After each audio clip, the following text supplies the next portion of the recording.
Hello and welcome everyone to the episode 5 of Prep Talk Being Civil. My name is Anirban Mukherjee. I am a second year student from Department of Electrical Engineering, IST Shibpur. So today we have a very special guest with us, Mr. Satyam Raj. He is a 2021 batch student from the IST Shibpur, Department of Mining Engineering. He had received an internship offer from the Tata Steel Limited in his third year and received a placement offer from the same. He is currently working as the as a management trainee in the company. So today we will be learning about his journey from the man himself. So hello Bhaiya, welcome to the episode. Hello, Anirban. Thank you so much for having me here. How have you been and how is everything? How's college? Well, everything is fine. First question will be like from the as everyone enters their third year and so there is a lot of internship opportunities that are available everywhere. So how does a person select the correct internship opportunity that for himself, and like is there any prerequisite for the companies like Tata Steel, and so like is there any prerequisite for that? Coming to the choice part of your question, for me, I had no choice. As soon as I stepped into my third year, I knew that there is only one company that is going to offer internships, that is Tata Steel Limited. So if I was not interning here, I was not interning anywhere. I had to go for some vocational training or something like that. For me, there was no choice. But in general, if you are uh, provided with choices, if you are to choose, so your decision should be based on what actually you're looking forward to. If you're looking for a job, you should check the PPO policy. How strong PPO policy does the company have? Then you must be looking at the profile, what profile you are interning at, or what profile you will be joining at, and then the learning curve, because your first job or initial first few years after graduation, it's all about learning. If you get the tricks of the trade right, if you get through them, then you'll have a lot of opportunities coming your way. So I guess, yeah, these things you should be looking at while making a choice. And Preparations, yeah, the preparations part of your question. See, the prerequisite basically for core companies that are looking for technical jobs, you should be very thorough with whatever you have been taught. They also look for things that you have not been taught. They were asking me questions which was in my fourth year, but then they'll consider it. They know that students are in third year.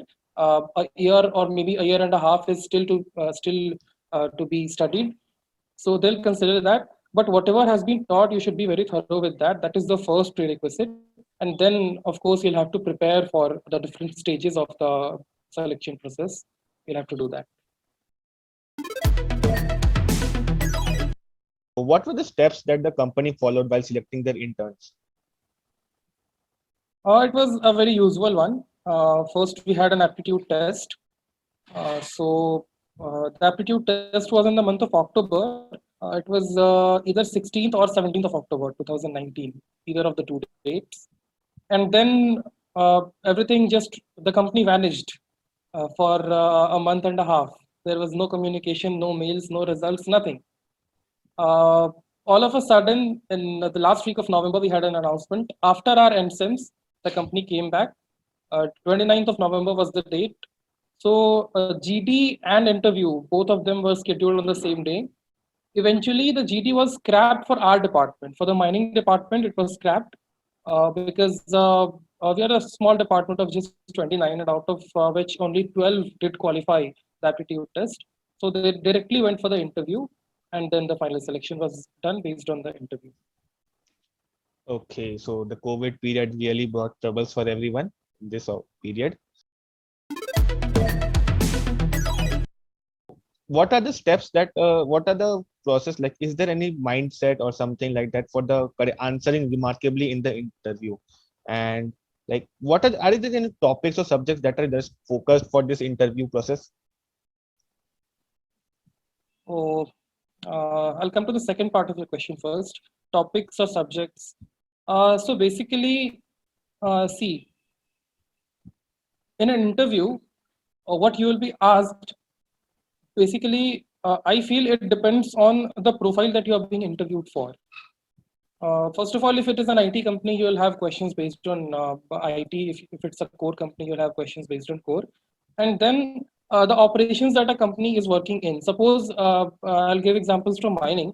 If a company that has come for recruitment, if it has operations only in underground mining, so it's very unlikely that they'll be asking questions from open cast mining.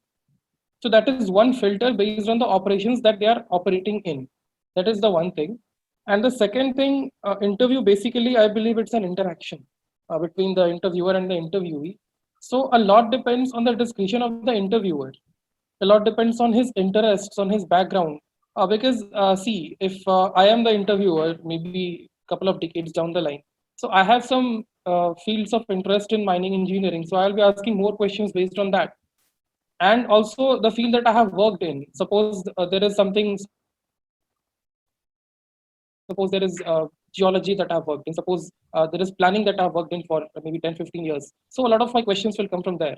So you can't really figure out that this is the topic, these are the sections. As I already said, you need to be thorough with everything. So basically, a full thorough knowledge of the entire syllabus is required, right? Yeah, that is the situation. If you are missing out on something, there is that risk. If you have questions on that topic, you are going to suffer. No doubts on that. So what are the aspects that the company looks into for the pre-placement offer and all these? See, basically, as I already said, PPO policy is something which dictates terms in these conditions. So Tata Steel has a very strong PPO policy. Uh, they said in the pre-placement talk, like when I received the internship, it was 2019. There was no COVID or anything like that. It was Yeah. 29th of November 2019. Yeah. So they said that the internship process is the actual exam, or is the actual screening that you are going to face. If you are through with it, if you are interning at Tata Steel, then you have a fair chance of getting the PPO. You just need to do the things right. If you don't give us reasons to reject you, then we are going to select you. So Okay. that was what they said, and that was what they did. Like when I interned it in May, June, July in Tata Steel, it was the pandemic period. It was the lockdown period, in fact. But still, they were committed to their word. We did intern virtually. We had our projects, and we did present from our homes, and then we received PPO while being at home. So the things that they looked forward to during the internship project, basically, see, what I tried to figure out, that why the company has handed over a project to an intern, what they are looking forward to. So basically, they were looking for fresh ideas. People who are working in the industry for a lot of time, say a decade or a couple of decades, they somewhere become stagnant with their ideas and their ideologies. So whenever someone joins the company, yeah, he or she is very immature, he or she is at a very early stage of the career. But still, they are looking for fresh ideas. They are looking for out of the box solutions. They're looking for something that stagnant minds can't get through. So that is what I decided, or that is what I tried to deliver in the project.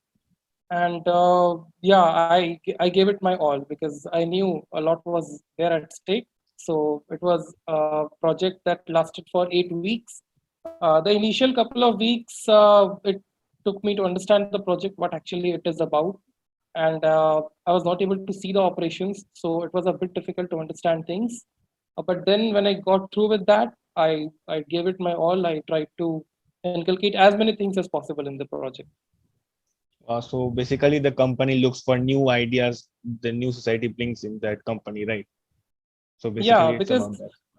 because see, projects do come with a problem statement. If you have actually, I've simplified it a lot, but still, you can figure out the problem statement there. If you are analyzing data, if you are analyzing data for some operations, So there are problems, there are inaccuracies that need to be corrected. And if you can provide solutions, I guess you're doing good. See, they are actually looking for new ideas. They are looking for ideas that stagnant minds can't deliver.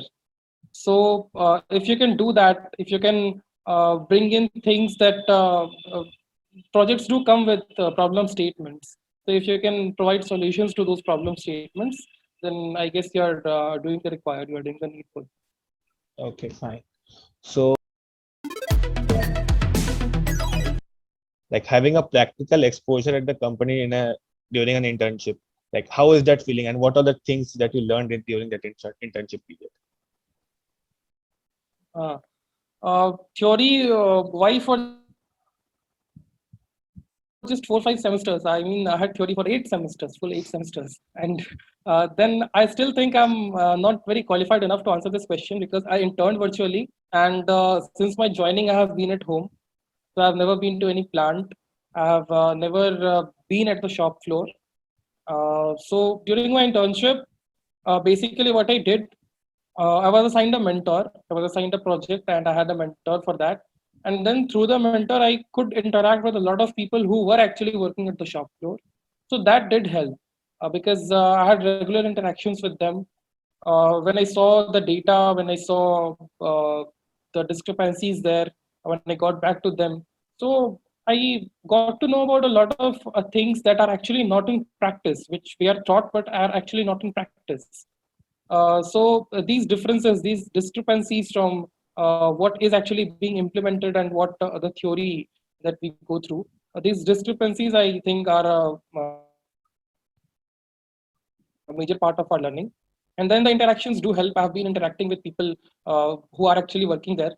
Even after we joined, it's a training period going on. So we are continuously interacting with people from different departments who are working in different capacities for the company. So that is helping. But still, I guess I could have answered this better if I would have been there at least once. Yeah. Okay, so like what are the difference between like online training and like in the on campus in the industry? Like, is it somewhat different, or like what are the benefits or the disadvantages? Like, how can you just differentiate all this? Okay, again, I have been to the shop floor only during my vocational trainings, so I'll try to draw some inputs from there. Basically, online training is all about people narrating their experiences and people trying to narrate you as to how things work. But when you are there physically, you get to see how things work. So it's something between listening and watching. That is the difference. But still, I guess Tata Steel Limited has put in a lot of effort. They have created videos, they have created animations, and we are being provided with those modules. So that do help. Videos, animations do help. Basically, there are also simulations where we have to operate. Like it's basically like a game where we have to operate a plant, and then we get to know what are the errors that we can come through, what are the errors that we can commit. So that does help. Obviously, they have put in a lot of effort, so that's much better than any general online training session. But still, I guess nothing can match the actual physical experience of being there. Okay, so yeah, that's it. Like the COVID period has really been hard on the placements and stuff. So the students of our year, like second students on the second year, they often ask like what books we should do, what are the subjects that are being asked during the internships. So would you like to recommend a few subjects that should be started from the right from the second year, or the even the like the fifth sem, or so fourth sem, fifth sem, and like any recommended books for that or something? Okay, the subjects. I guess the subjects that I am going to mark are not will not be helpful for you because they'll be from mining engineering department. But I guess people from mining who will be watching this, it can be helpful for them.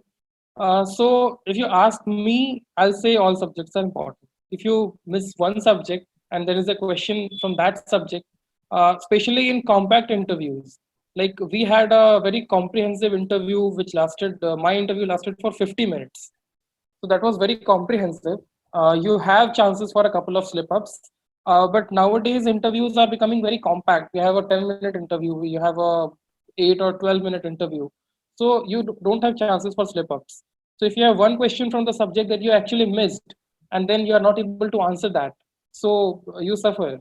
It actually hampers your image. As per these, every subject is important, but still, you can't study actually everything. So if you ask me for a few important subjects, from mining engineers' point of view, I'll say drilling and blasting, underground mining, both longwall and wooden pillar, open cast mining, surveying, metal mining, ventilation, rock mechanics. To name a few, these are mine gases. I missed out. These are the most important subjects.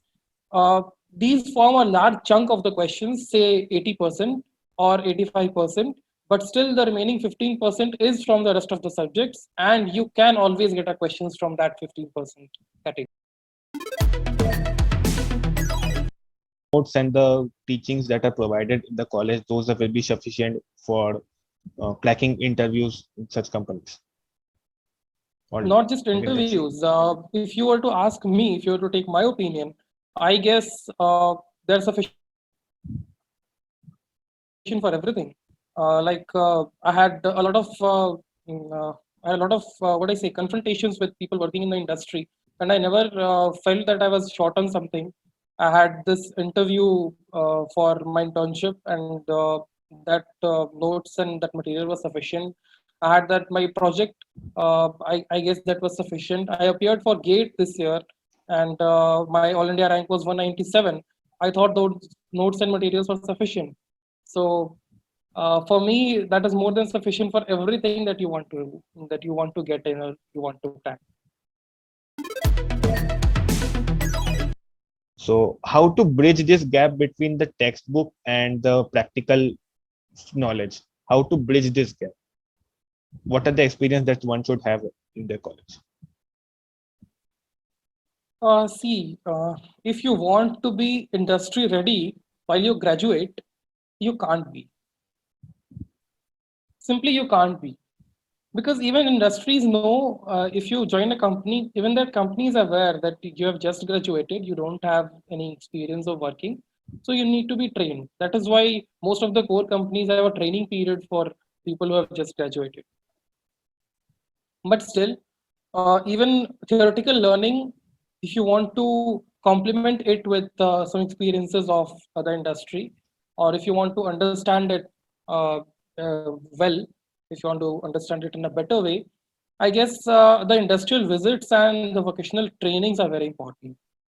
I had a couple of industrial visits in my second year, then again a couple of them in my third year, and then I had a 1 month long vocational training in my summer vacation after the second year.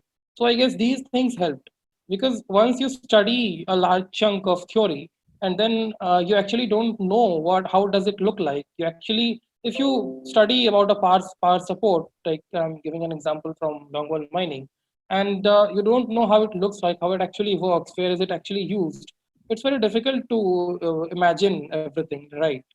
But once you get to a longwall panel, once you go there and see how it does, so after that you read about maybe its parts or maybe its functions or maybe how it is installed. It becomes very easy to understand. So I guess vocational training and industrial visits are the key.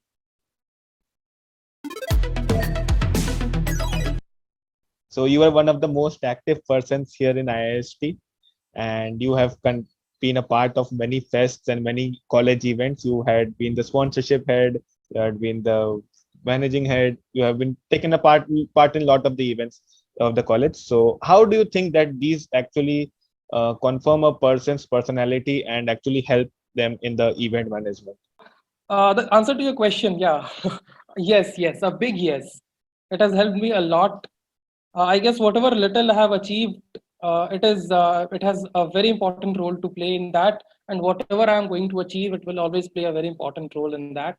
What I believe, I may be wrong, or people may differ from this opinion, but what I believe, there is nothing much to do in college.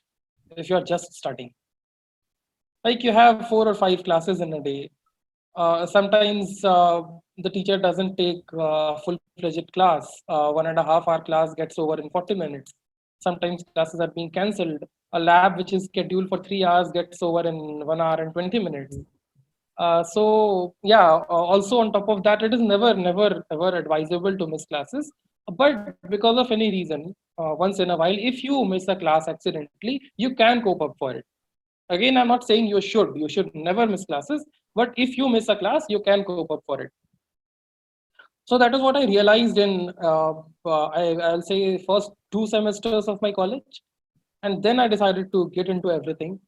And how things changed drastically. Like the first thing is the people you meet. You get to meet a lot of people, and you get to interact, and you learn a lot of things. You earn people first of all. I would say even two of my closest seniors in Tata Steel, who are from our college, I met them in different events and fests.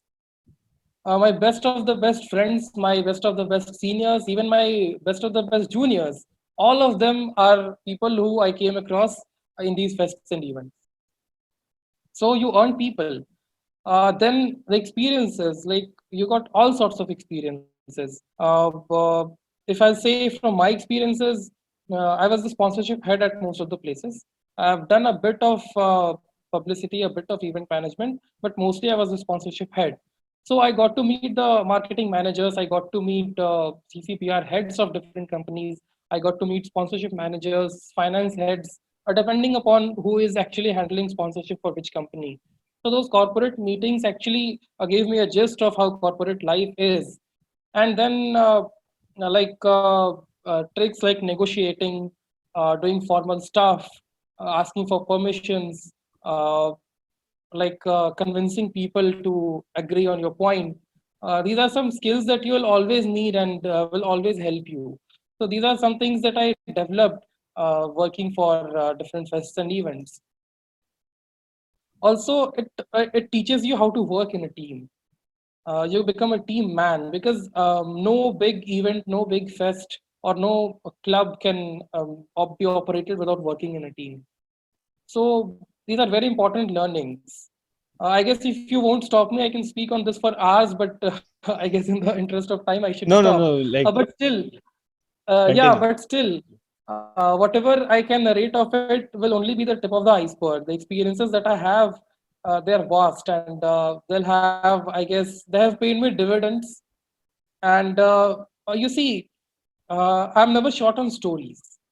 The HR questions in interviews or in interactions, if someone asks you your experiences about working in a team, your experiences about facing a tough situation, an instance where you had a dispute with your teammate, and blah blah, all these questions, I'm never short on stories, and they are not fake; they are real because I have faced all these situations. So you get to have a lot of experience. Like I guess if you don't get involved in these things, you miss out on the actual crux of the college life. So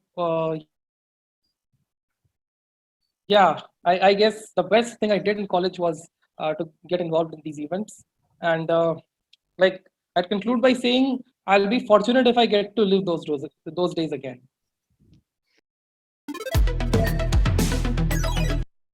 So now everything is in the pandemic mode, and all the fests and colleges like closed right now, and all the fests have been like shifted to the online mode or like trying to shift in the online mode. So, any advice for the students on how to conduct these in the pandemic, or any advice, any kind of advice? As to conduct fests and events, Yeah. yeah, sure. So let me answer it step by step. So the first and the foremost thing, if you have to manage anything, be it an event in college or be it just your household event, suppose there is a ceremony at your home, teamwork is important. You need to work as a team because no one person, even if he's the most efficient person in the world, a single person can't manage everything. And if there is lack of coordination in the team, you are going to suffer at some point. So you need to build your team. You need to build a strong bond with people you are working with. If you are If there are people who are reporting to you, you need to manage them first of all. If there aren't such people, you need to manage people who are working with you. So these team building things and this stuff, I guess, is the most important thing. Then the second thing, I guess, is you need to plan and strategize for everything. Like even the smallest of things you would think are very easy, but you need to plan for it. For example, if there is a seminar with 50 people attending it, and you plan to provide them with a glass of water, you should plan as to where the glasses will come from, where you'll get the water, who will be distributing it, and then you should assign a couple of people who will supervise everything. So if you are not planning, see, whatever we plan, we are able to execute only 70-80% of it, even with the best of our efficiency. So if you're not planning for anything, just imagine the consequences. That's everything will go So down the drain. exactly, everything will be doomed. So you need to plan and strategize for everything. That is the second most important thing according to me. Third part is the research. The research that you go through, because I'll give examples from sponsorship.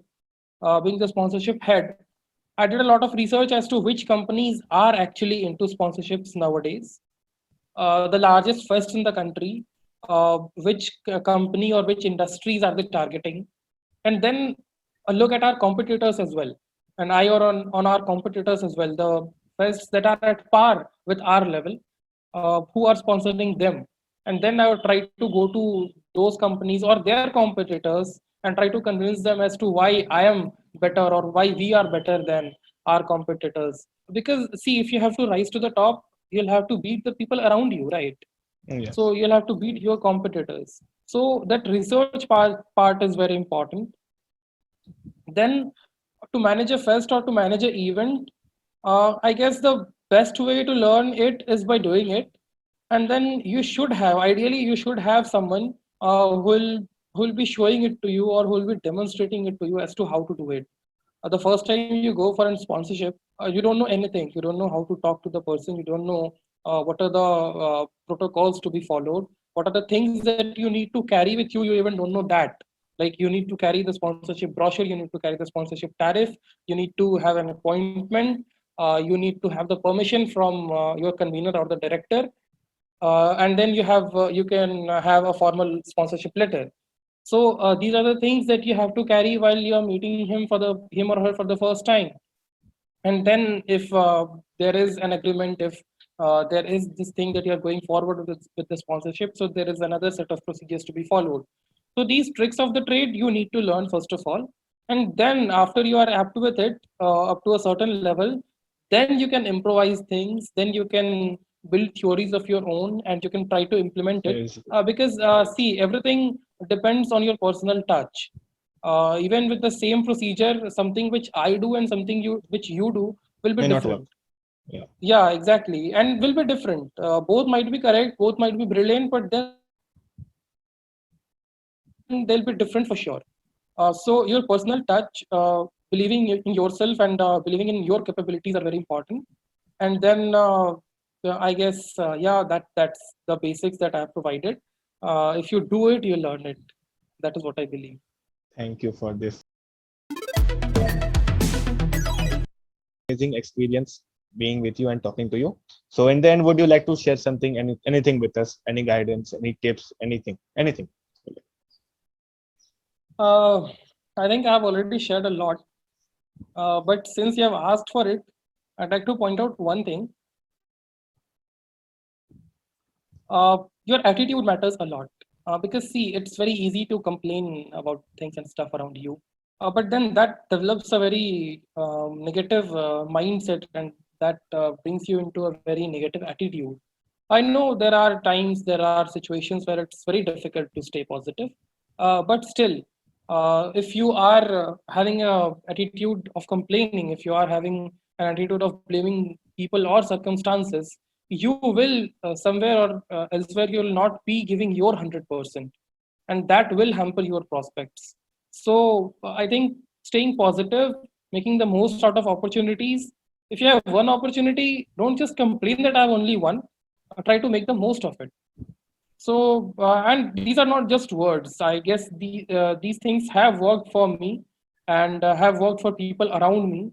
So this is a learning from my college life, or rather a life lesson that I have come through, is what I'm sharing with you and people watching this. Thank you so much. I am sure that it will help a lot of people who are just watching this. So on that positive attitude, Yeah. we are going to end this. So thanks a lot, Bhaiya.